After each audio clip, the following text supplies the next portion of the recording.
The courtroom surprise. The judge's unexpected act of kindness. It was a quiet afternoon in a courtroom in Atlanta, Georgia. Judge Thomas Reynolds had just finished a particularly difficult case when the bailiff called the next name on the docket. Case number 4862, State of Georgia versus Monica Carter, the clerk announced. The heavy courtroom doors creaked open, and in walked a young black girl, no older than 9 or 10. She had deep brown eyes that held a sadness no child should bear, and her small frame seemed almost lost in the oversized hoodie she wore. Her sneakers were scuffed, and her hair was neatly braided but frizzy at the edges, as though it had been some time since she'd had a fresh touch-up. Judge Reynolds adjusted his glasses and looked at the file in front of him. His brow furrowed. Shoplifting? He peered over the bench at the little girl standing nervously next to a public defender. Monica Carter? He asked gently. Yes, sir, she replied in a small voice, staring at the floor. Do you understand why you're here today? Monica nodded but said nothing. The judge turned to the prosecutor, a stern woman in a navy suit. Ms. Dawson, can you explain the charges? Yes, Your Honor. The defendant was caught stealing food from a local supermarket. She attempted to take a loaf of bread, a small container of peanut butter, and a carton of milk. The judge glanced at Monica again. You stole food? He asked, his voice softer now. Tears welled up in the little girl's eyes, but she swallowed hard and nodded. Yes, sir. Why? The courtroom was silent. A few people in the audience leaned forward in their seats, curious to hear her answer. Monica hesitated, then whispered, because I was hungry. A hush fell over the room. Even the prosecutor seemed taken aback. Judge Reynolds sat back in his chair, staring at the girl for a long moment. He sighed, then turned to the public defender. Ms. Harris, is there anything you'd like to add? The young lawyer cleared her throat. Your Honor, Monica's mother has been ill for several months and unable to work. They were recently evicted from their apartment and have been staying in a shelter. She was just trying to feed herself and her little brother. Judge Reynolds felt a lump rise in his throat. He took off his glasses and rubbed his temples before speaking again. Monica, he said, leaning forward, do you know what happens when someone is caught stealing? She nodded. They get in trouble. That's right, he said. But sometimes we have to ask ourselves, why did they do it? A long silence followed. Then, in a move that no one expected, Judge Reynolds did something that left the entire courtroom in shock. He reached into his wallet and pulled out a $100 bill. He held it up for everyone to see. This, he said firmly, is a fine. Not for Monica, but for every single person in this courtroom who saw a child starving and did nothing. Gasps echoed through the room. The judge placed the money into the clerk's hand and pointed at Monica. Go buy her a good meal. Make sure she and her brother eat tonight. Tears streamed down Monica's face as the entire room sat in stunned silence. But Judge Reynolds wasn't done. He turned to the prosecutor. Ms. Dawson, do you really wish to proceed with these charges? The woman shook her head, still shocked. No, Your Honor. Good, he said. Because in my courtroom, justice isn't just about punishment. It's about doing what's right. Then he turned to the gallery and spoke loudly. This child was hungry. She stole because she had no choice. But I refuse to believe that we, as a community, cannot do better. So here's what we're going to do. He pulled out a notepad and started writing. I am ordering that a local food pantry provide immediate assistance to Monica and her family. Additionally, I want every single person in this courtroom to think about what they can do to help children like her. Hunger is not a crime. Ignoring it is. The entire courtroom erupted in applause. Some people wiped away tears. Others reached into their wallets and started donating money right there. The prosecutor herself contributed, as did several officers.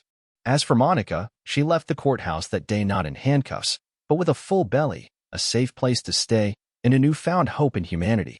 Judge Reynolds had delivered justice, not just with the law, but with his heart. And that, more than anything, was what left everyone in shock. A desperate act the night before Monica Carter stood before Judge Reynolds. She sat in the dimly lit corner of a homeless shelter, holding her little brother, Jaden, close. Their mother, Lisa Carter, lay curled up on a cot, her breathing shallow. She had been sick for weeks, her once vibrant energy drained by exhaustion and malnutrition. Monica, only 10 years old, had taken on the role of caregiver. She had tried everything, asking for extra food at the shelter, searching trash bins behind restaurants, even standing outside a gas station hoping someone would spare some change. But that night, Jaden had clutched his stomach and whispered, "Sissy, I'm hungry." That was when she made up her mind.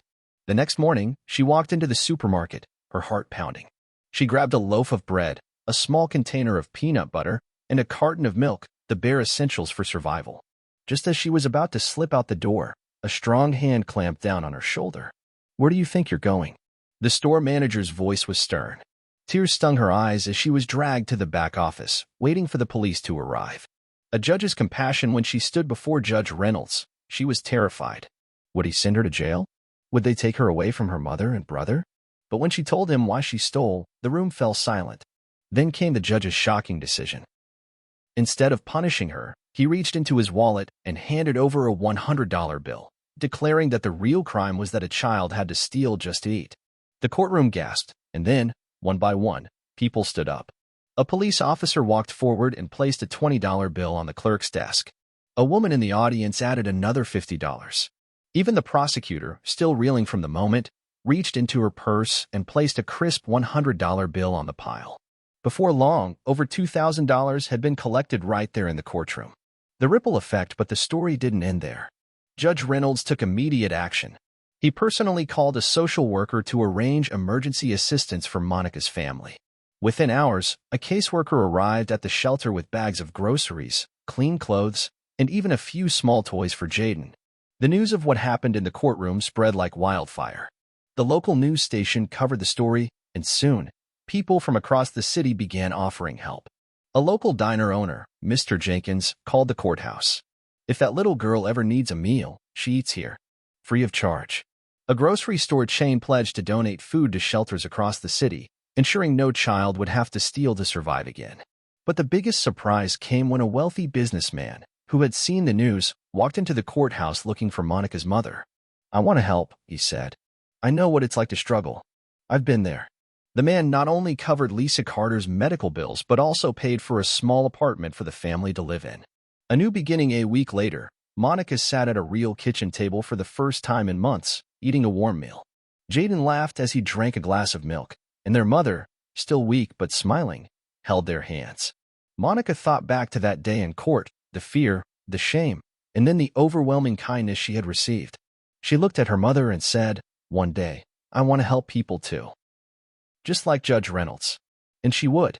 Years later, that same little girl, once caught stealing food to survive, would stand in front of a courtroom once again, but this time, as a lawyer, ready to fight for justice. Because one act of kindness had changed everything. Moral of the story: sometimes, justice isn't just about laws and punishments. It's about compassion, understanding, and helping those in need. One small act can spark a movement, and one person's kindness can change a life forever. A future built on kindness. Years passed, and Monica Carter never forgot the day Judge Reynolds changed her life. The memory of that courtroom, the gasps, the generosity, and the warmth of a stranger's kindness stayed with her through every struggle she faced. With the support of the community, Monica and her family rebuilt their lives. Her mother, Lisa, recovered and found a stable job as a receptionist at a law firm. Jaden grew up happy and healthy, excelling in school with dreams of becoming an engineer. But Monica? She had a different dream. She wanted to stand where Judge Reynolds once stood. She wanted to be the voice for kids like her children who were struggling, who needed a second chance, who just needed someone to believe in them. So she worked hard. She studied late into the night, often remembering the hunger she once felt, using it as fuel to push forward. She earned a scholarship to law school, defying the odds that had once been stacked against her. And then, one day, she stepped into a courtroom again, not as a scared little girl accused of theft, but as attorney Monica Carter. A full-circle moment. On a warm autumn afternoon, Monica stood before a judge, defending a young boy who had been caught stealing food. His story was painfully familiar. His mother was sick, his little sister was hungry, and he had done what he thought he had to do. Monica took a deep breath and looked over at the judge. Her heart pounded when she saw him. Judge Reynolds, now older but still with the same kind eyes, sat behind the bench. He smiled as he recognized her. "Ms. Carter," he said, his voice warm with pride. "You have something to say in defense of your client?" Monica stood tall. "Yes, Your Honor, I do." She spoke with passion, with empathy, with the wisdom that came not just from books, but from lived experience. And as she finished, Judge Reynolds nodded, his expression unreadable. Then, in a move that felt like déjà vu, he reached into his wallet and pulled out a $100 bill. The courtroom gasped. "This," he said, holding up the bill, is not for punishment. It is for hope. Because once upon a time, someone stood in this very courtroom, just like this young man. And look where she is now. He placed the money on the desk. Case dismissed. Monica's eyes filled with tears. She turned to the boy, who looked up at her with the same mixture of fear and gratitude she once felt. And at that moment, she knew. The cycle of kindness would continue. Because sometimes, all it takes is one act of compassion to change a life. And Monica Carter would make sure it never stopped. The lesson that lives on justice isn't just about laws. It's about heart. It's about lifting others up. And it's about never forgetting where you came from. Because kindness, that's what truly changes the world.